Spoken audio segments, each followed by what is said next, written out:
dugsiga hoose dhexe sare Maxamuud Dalmareed deegaanka Balabusle ayaa waxa lagu qabtay munaasabad lagu sagootinayo ardayda fasalka 8 waxaana ka qayb galay maamulka deegaanka Balabusle waalidiinta macallimiinta culumudiin haweenka iyo dhalinyarada Farxaan Axmed Maxamuud maamulaha dugsiga Balabusle ayaa ka warbixiyay xaaladda dugsiga waxaan si gaar ah ugu hambalyeynaya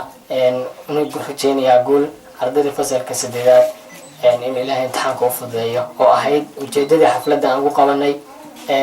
دعادي إيمانتي هي أنت عمبا تاريخنا الدكسية وصدها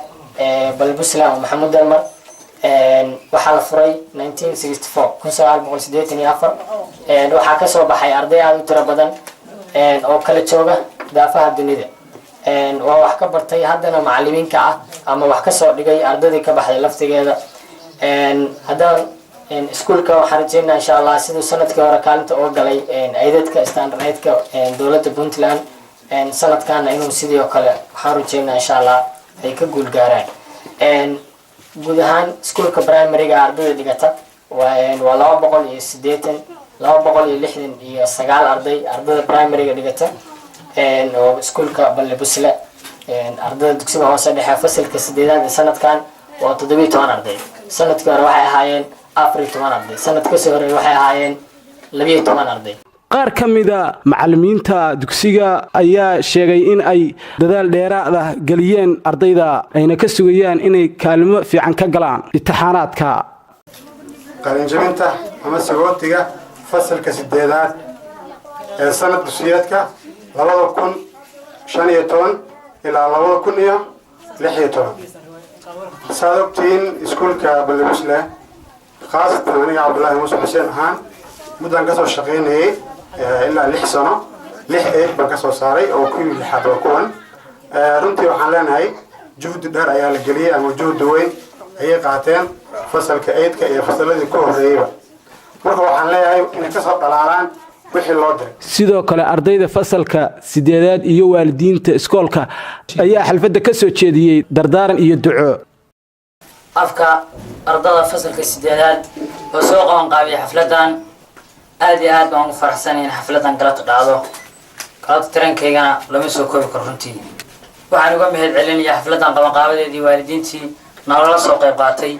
iyo maamulka dugsiga teeda kale waxaan sugayaa imtixaan insha Allah uu naga qaadi doono dawladda Puntland ama loo yaqaan Starleska waxaan filayaa in Ilaahay noo fududeeyo fasalo badan ama fasalo nagu horeeyay oo ka baxay fasalka 8ka Ilaahay maad waxa ka dhicin anaguna waxaan rajeynaynaa inaana dhicin sanadkan oo qofna naga dhicin arday kasto wax baranaya inuu himad leeyahay raba oo meel uu niyada ku hayo baa la rabaa hadii madaxweyne inaad u fakartid injineer inaad u fakartid dhakhtar dadka qala ama ma garanaysaa aynkaas inaad u fakartid inaad yool leedahay raba in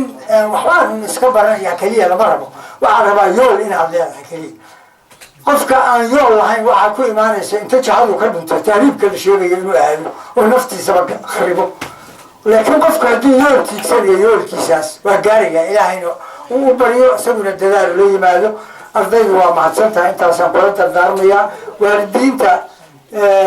waxaa layna ka rabaa insha Allah maadaama aan afka waalidiinta ku hadlayo ardayga inay muhiimadiisa hadii Allah aynu dhowro